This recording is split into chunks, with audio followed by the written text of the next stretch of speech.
We've cleared everything off our galley here to give you a little better idea of what we've done. Originally in this area was a very small sink. It drained directly into the daggerboard trunk, which we didn't particularly care for. Basically, we just ignored the sink. In this area was a very small ice box, too small for any practical purposes. We did find out though that it was big enough to hold our battery in our battery box for a 12-volt electrical system, so we have that stored here. That also helped our balance problem by moving some of the weight forward from the stern quarter. The galley top itself is made out of 1/2-inch Baltic birch, finished natural with 2 coats of West Marine epoxy and 3 or 4 coats of varnish. The fiddles are 1.5 inches high by 3/4 inch thick black walnut, held in place by bronze screws, and again finished natural with 2 coats of West Marine epoxy and 3 or 4 coats of varnish. Up in this corner against the daggerboard, we've got our propane stove bungeed up out of the way. We've got an eyelet on this side and a hole drilled in the bulkhead that side for the bungee hooks. We also have a small piece of deckmate material under there to keep the stove from marring the galley top.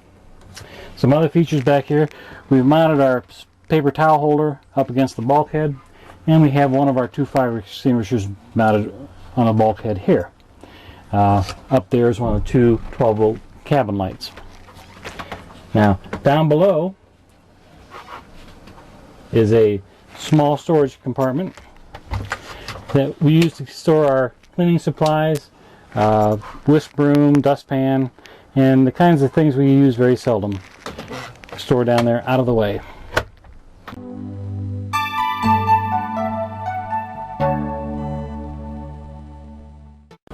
This is the original main cabin table for turnabout.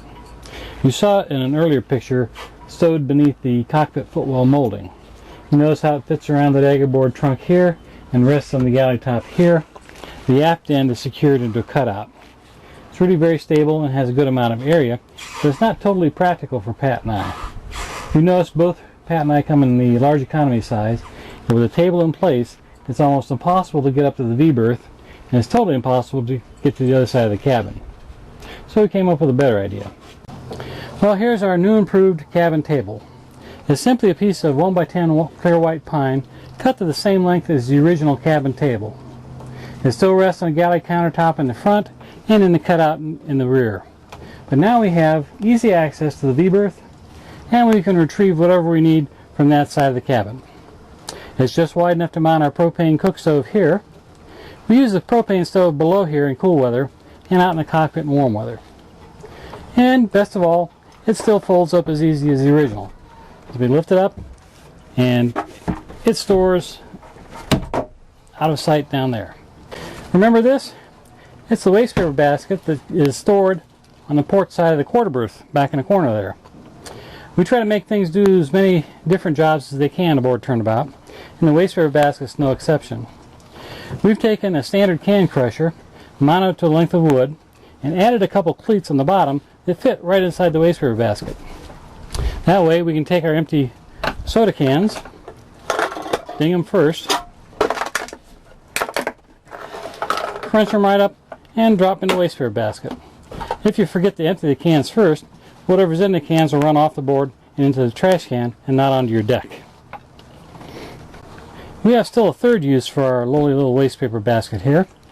One of the most difficult things to come by on a boat the size of Turnabout is working surfaces, flat areas to work on. We've taken a standard wooden cutting board and we've added 4 cleats to the bottom of it so it fits right down on top of our waste paper basket and won't fall off.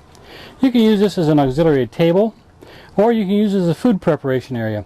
Your peelings, scraps, and whatever just pass through this hole you've cut with a hole saw right into your trash can. No mess, no fuss. As I mentioned earlier, there is no refrigeration aboard Turnabout, so we rely on ice and coolers to keep our food cold. Over the years, we've come to depend on these 2 coolers in particular. This tall one we use on day sails to keep our food and sandwiches cold. When we go on longer overnighters or weekenders, we'll add this second cooler. This cooler is particularly nice as it fits right down in the cockpit footwell very neatly without sliding back and forth. One feature we like on these coolers is a bottom drain to drain the ice water. Unfortunately, on coolers this size, you seldom ever find those. However, we found a quick way to add them ourselves. We simply take a standard Marlon through-hole fitting and a bilge plug the appropriate size. Drill a hole through the bottom of the cooler as low down as you can go, and trim the fitting to length. Then install it using liberal amounts of 3M 5200 around the threads and on both sides of the nut. Screw it in finger tight only though, so you don't crush the insulation in the side of the cooler. Once that's done, it's just a simple matter of snapping the drain plug out and letting the cooler drain. That's all there is to it. This is our 2-burner propane cook stove. It's a 30-year veteran of our camping as well as our sailing adventures. It has a flexible pigtail that connects to a standard propane cylinder. There are wind wings on either side to protect the burners from any breezes. And we've added flame tamer plates to the top of each burner to give us better low heat control for smaller pans. And lastly, we always use a propane grill igniter to light the stove with.